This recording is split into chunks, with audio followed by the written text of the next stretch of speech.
on the AM show this morning, we want to dig in a national dialogue that's coming up, being hosted by Star Ghana Foundation and the Ministry of Gender, Children and Social Protection. That's coming up tomorrow. But to share details of this with us, particularly because there have been other dialogues preceding this big one, we want to get details of it and why this is happening to coincide with International Women's Day tomorrow. My guest seated, Eunice Agbanyaji, is the Gender Equality Social Inclusion Manager at Star Ghana Foundation, and Mrs. Comfort Asari is Director of Department of Gender, Ministry of Gender, Children and Social Protection. So you are the right ladies to have this conversation with this morning. Good morning and thank you for being here. Good morning.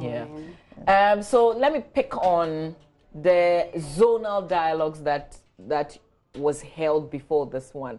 What are the very key things that you found? Reason you want to do this national dialogue? Eunice? Or? Eunice. Yes. Because Okay. Thank you very much. And let me start by saying that this idea to host conversation around the status of the Ghanaian woman was birthed by the Ministry of Gender, Children and Social Protection around the 2018 International Women's Day. Okay. So the partnership started from this idea they had, and we thought of approaching the conversation from a bottom-up perspective. Okay. So instead of having a national event where you invite few women from the regions to participate and go home thinking that you have captured all the various categories of women, we decided to have zonal dialogue. So the zones, we combined some regions. So for example, for the northern zone, we had northern region and upper east. And then we had upper west region. We had western and central as one zone, eastern and Volta as another zone, and then Ashanti region and Bronx Ahafo as another zone. Obviously, this was when the 6 additional regions had not been created. At all. Right. So we were working with 10 regions at the time. And we were deliberate in inviting women from different categories because women are not a homogeneous group, you know. There are different categories.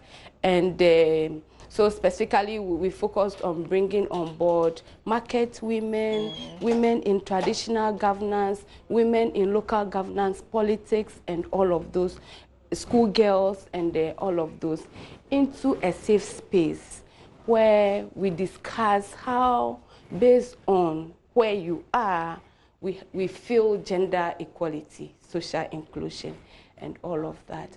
So the women's voices were captured in this event. And I think one of the issues that cut across all the regions is women's appreciation that they have potentials to participate in governance more than they are experiencing now. And so if we look at the number of women, even in local governance, the number is very, very small compared to women. And this is an issue that the women thought that if an enabling environment is created or enhanced, they can participate more strongly, more actively than they are doing now. So that's one of the issues that resonates in all the zonal convenings we have had.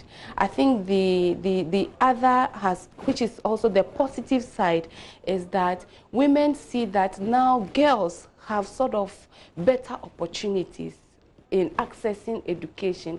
So for example, if you look at the number of girls accessing basic education, we can almost say that there's a parity, particularly at the lower primary level. So that's one thing that the women saw.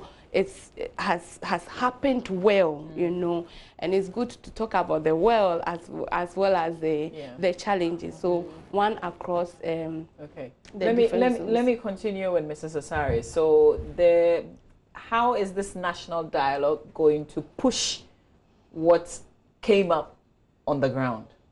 Yes, we're going to share the reports with participants who will be coming. The media will be there to cover so that everybody will be abreast with the situation of the Ghanaian women and girls. And that is very good for governments, for policy direction, and for planning, because International Women's Day is a focal point to discuss the rights and empowerment issues of women.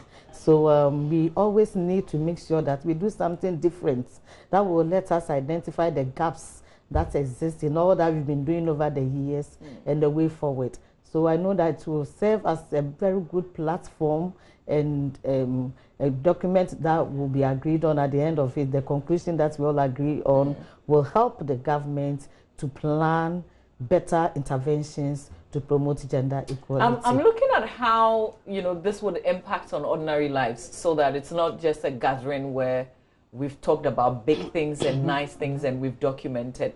How would the people that you spoke to during the Zonal Dialogue, how would they begin to feel the effects of the conversations they had and the time that they spent with you?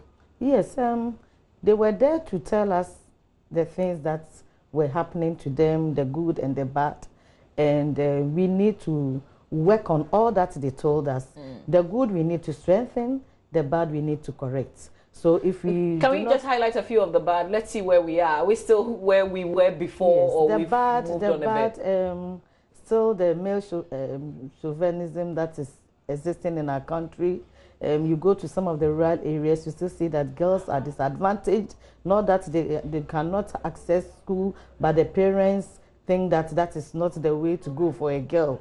So we are changing attitude and behaviors of people through dialogue and constant engagement with them, for them to appreciate why we should promote the rights of girls. And also looking at issues of health. You know, the women are the ones who bear children. We conceive, we give birth, we have bad roads, we have facilities that are not up to whatever should be done for them. So all these are issues that come up, that came up, and we need to correct them.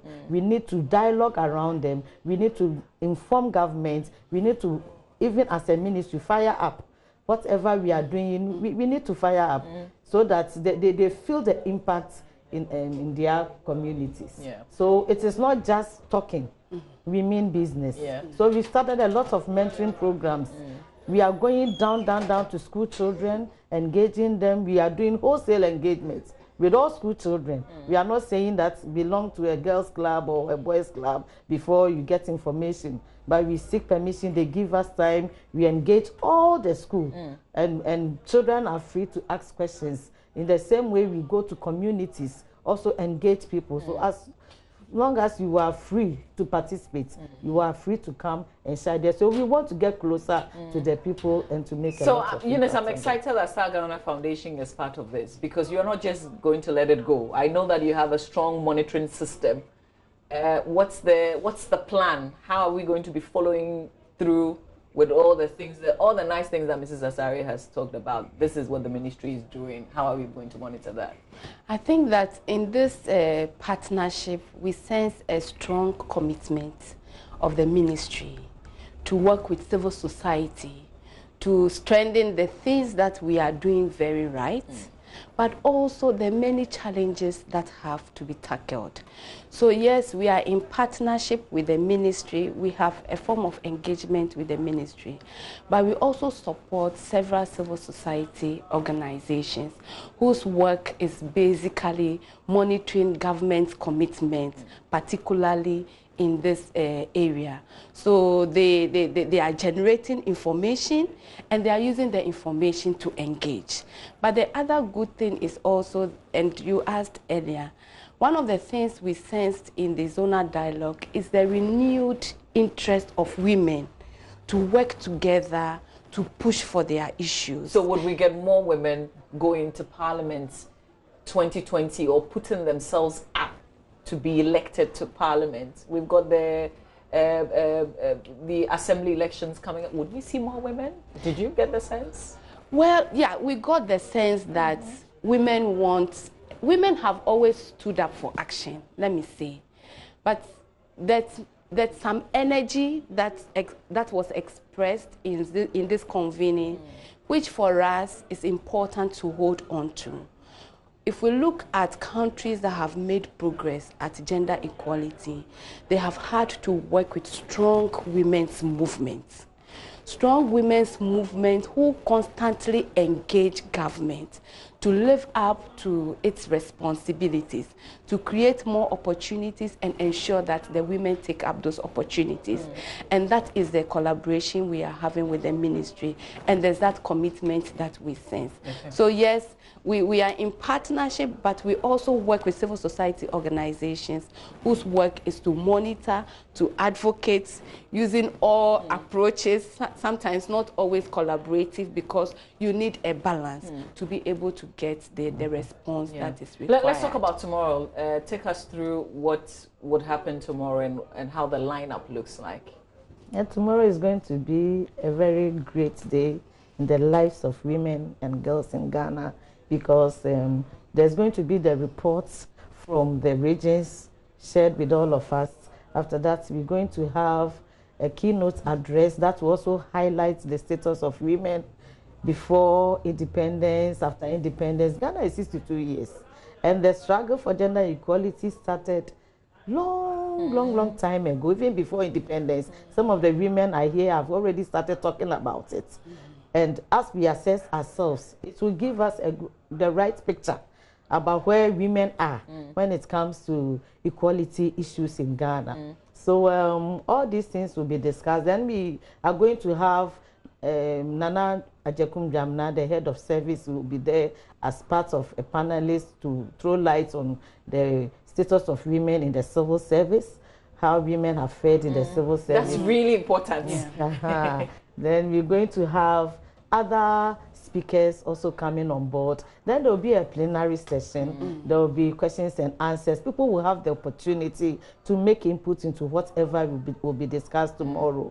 And people will also have the opportunity to receive good information. If you are an NGO, you are a CSO, you are a women's group, and you come, it will also help you to plan, to help all of us, because gender equality drive is not for one person or one institution. We need to be together. It's a collective effort that will get us there, and all of us must own the whole process.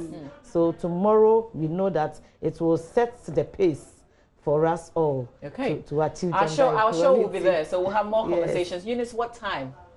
It starts from 9. Okay. So registration is between 9 and 9:30. By 9:30, the program starts. Okay. You know, Give them 10 o'clock. by 9:30, the program starts, and we hope to close by 3 p.m. Okay. So there's lunch in there. There's lunch. Thank you so much, ladies. I will be there to have breakfast and lunch with you tomorrow. And it's happening at the La Palm Royal Beach Hotel. The La Palm. So thank you so much, Mrs. Asari. We have a conversation. You don't know about it yet, but we'll talk about it. She'll be back on it. She'll be back on the AM show. There's something about this woman that would amaze all of you. So we'll bring her back. Thank you. Thank you.